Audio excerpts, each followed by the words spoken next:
Last week, I forgot to remove the snapping part from my video just to, sync it up. And one of my friends commented that I thought it was a nice little ASMR thing. So I'm going to leave that one in this time.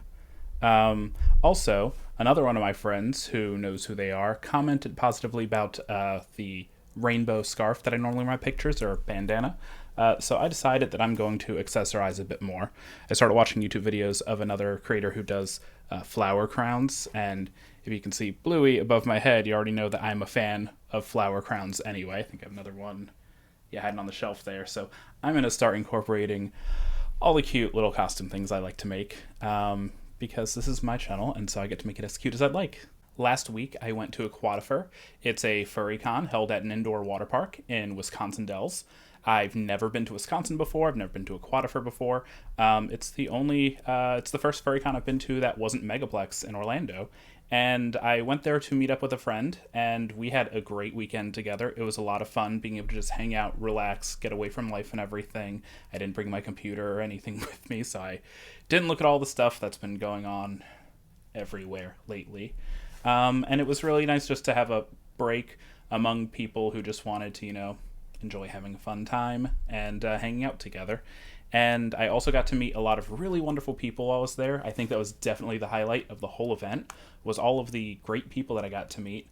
I made some new friends, got to meet some friends I knew from online, and I also got to hang out with more people than I might otherwise have been able to. I bought stuff from one of the vendors, and then later, the same day, I actually met up with them outside of the dealer's den, and we just had a great time chatting, hanging out, sharing memes, laughing over shared experiences, laughing about, fun things going on. And there were a few people that I basically just spent the whole weekend hanging out with, and I think that was the biggest thing for me, was really having a few folks to connect to.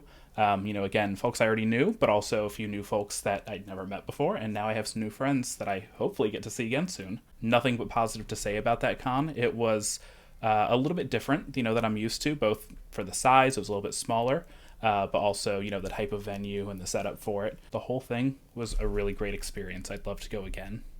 I'm back to some of the coding projects that I was working on, and I do hope to share updates on some of those soon. I mentioned last week that I have a few that I was working on. Well, between being out of town for the weekend and then being sick, I haven't really put a lot of work into them, but I did spend this morning coding, and I'm really excited with some of the things that I get to share soon. As is my new tradition, I'm going to share the kind of things that I put in my newsletter, the things that I like to read, watch, and listen to for the week, things that I think that I might want to share with you. So first I'm going to start with the things that I read this week that I want to share. Cringe Halloween Costumes and the Paradox of the Internet. And it's by Stanley for the online publication Passionfruit. And my comment about that is just, why spend so much time judging people? There's a notable difference between how people judge people who do cosplay at an anime con versus, wear a fursuit at a furry convention versus put on, really slutty outfit for Halloween. All of them are valid. The second article is called The Lurker, an obsessive tormentor who made professors' lives miserable. That was by Erika Hayasaki for The Verge. It's a long read. There's a lot that goes on. It's really scary to think about because that does happen to people. The internet only makes it easier to, stalk and harass people, and sometimes people just do it for almost no reason. The next article is called Youths Say No to Sex and Romance in Plotlines of TV Shows and Movies, Yes to Content Focused on Friendships. I would love to see more things that focus on relationships that are not just romantic and sexual. Though if I have to have more romantic relationships, I'd also love to see some positive representations of poly relationships in media. Next article is called Japan Court Rules It's Unconstitutional to Require Transgender Sterilization in Landmark Case by Jessie Yeung for CNN. The hope is that they can continue to build on this to move into something a bit more progressive in the future. The final article that I have is called the Techno-Optimist Manifesto by Marc Andreessen. Now, this is kind of a hate read. It's written in this frankly frustrating but almost poetic sort of way. It's very much a read because it's one of those ones where you want to know who the people who are thinking about and making all of the tech tools that you use all the time, what they think about the world. Up next is things that I watched this week that I want to share. It's a video called We Went to the Most Unequal Place in America Spoiler alert, that place is Puerto Rico. I really love it. It's a beautiful place. Even though I knew most of the story going into this YouTube video, just hearing someone list it all out concisely, and compactly in a short video really drives home how messed up things are. It's how everyone who's owned it has treated it as just an extractive resource that they can pull from. It's just really frustrating. On a more positive note, the next video is called Embracing Queer Asian Joy at a Dim Sum Drag Brunch. Tongue twister. That one's by PBS Voices. It's a great video going to Toronto, looking at a dim sum drag brunch. If I just repeat it, I'll get it. It's another one of those things where I love people expressing, how getting exposed to people unlike them lets them learn more about people and become more accepting, and also getting to learn more about yourself and discover more about your identity. You might notice that's a trend, a thing that I like to talk about all the time.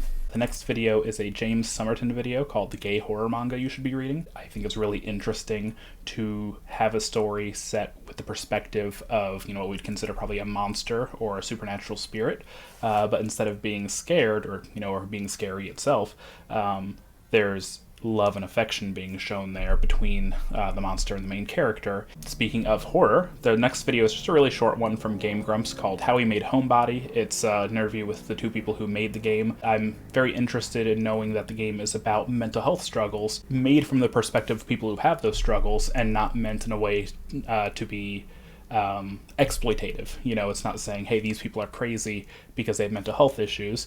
It's these things can lead to horrible situations happening. And that's something that really interests me.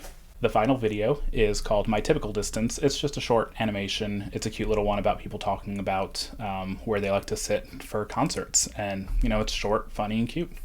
And the final section is things that I listened to this week that I want to share.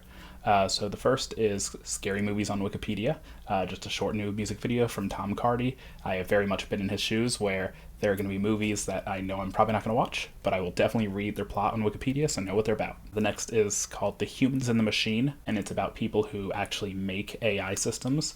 I'm really happy to hear that there's organizations in Kenya who they highlight are people who actually train AI, who have voted to unionize so that they can have a bit more control over their work and how they work with clients. And the final listening recommendation is one that my friend introduced me to while we were driving in Wisconsin this weekend.